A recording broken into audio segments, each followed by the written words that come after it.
All right, Arkansas Governor Asa Hutchinson signed a bill this week which bans all abortions in the state except those that are necessarily to save the life of the mother. Governor Hutchinson joins us now. Governor, good to see you. Good to see you, Sean. Great to be with you. Before we get to Biden's address tonight, I want to talk to you about this legislation that you just signed in Arkansas that would ban almost all abortions in the state unless the mother's life's at risk, from the way I understand it. One left-wing commentator that I was reading, though, said that it's not a law. It's actually a letter to the Supreme Court's 6 conservative justices to preview a challenge to Roe v. Wade. Is that what you guys see this is, or was it really an attempt to focus on protecting life? Well, it is a law, and it's designed to protect life, but clearly it is also in violation. It was wrongly decided. We'd like to have this conservative judiciary review that case and reverse it. We'll see if that happens. I would have preferred in the legislation that was passed for the exceptions of rape and incest to be included. That's been my historic position, but I signed it because this is a test of Roe versus Wade. We'll see if it gets to the Supreme Court. Speaking of abortion, today the Senate began the process to confirm Biden's HHS Secretary pick, Xavier Becerra. Are you concerned about abortion regulations under someone who has an extreme track record for being so pro-abortion? Well, certainly I am. Whenever you look at the left agenda of this administration, you're going to see from the executive orders to the actions of their cabinet that it's going to be left. From Arkansas's standpoint, we had a work requirement in our Medicaid program. We thought that was the right thing to do. The Trump administration was defending that work requirement. It's set for the Supreme Court. The Biden administration reversed course and said, we're not going to defend that anymore. We're opposed to it. And so that's just a signal as to what we can expect out of the administration from HHS and their agenda. Governor, the House today passed 2 pieces of gun control legislation. I mentioned I think there's a lot more to come through the executive action aspects of things, whether it's ATF or other agencies. Do you think that folks in Arkansas are concerned about their gun rights? Well, they are under this administration. We're a very pro-Second Amendment state. We value the Second Amendment, and here we believe it's under attack. You can see that from the House's action.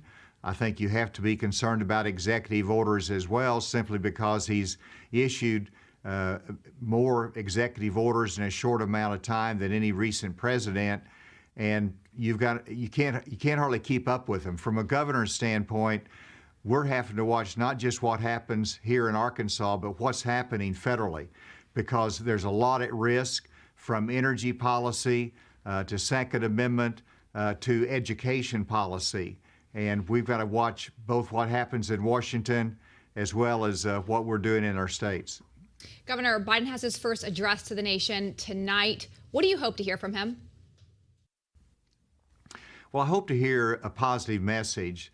You know, there's a lot of gloom about masks, about all of the restrictions, and you see governors lifting some of those, trying to move to a more normal life in our states and take away some of the government mandates. We've done that in Arkansas, and I hope that tonight he talks about the vaccine and the hope that it brings. And I'm glad that the CDC started loosening up some of the requirements even after you get the vaccine. I hope it's a very positive message tonight, but I expect it to be a recitation of what the American Rescue Plan is, which is $1.9 trillion of money that we really can't afford in our country, and I was proud of the Republicans that spoke out against it. You know, it's interesting. I talked about this at the beginning with Lindsay. A year ago, the mantra was 15 days to slow the spread, flatten the curve, right? Clearly, there's a lot of issues that government kind of, you know, it was a novel virus, and I'm not trying to pin the blame on anyone, but there was a lot that probably could have been improved in that. But then I saw, you know, the vaccine under Operation Warp Speed get developed faster than anything that this government's probably done before.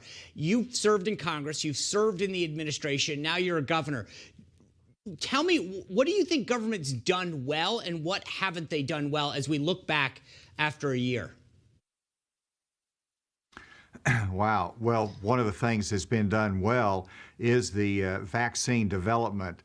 It shows the innovation of our medical research departments across the country, our pharmaceutical industry, and that we lead the world. So we did that right. President Trump really engaged in that and helped lead that effort to make a difference.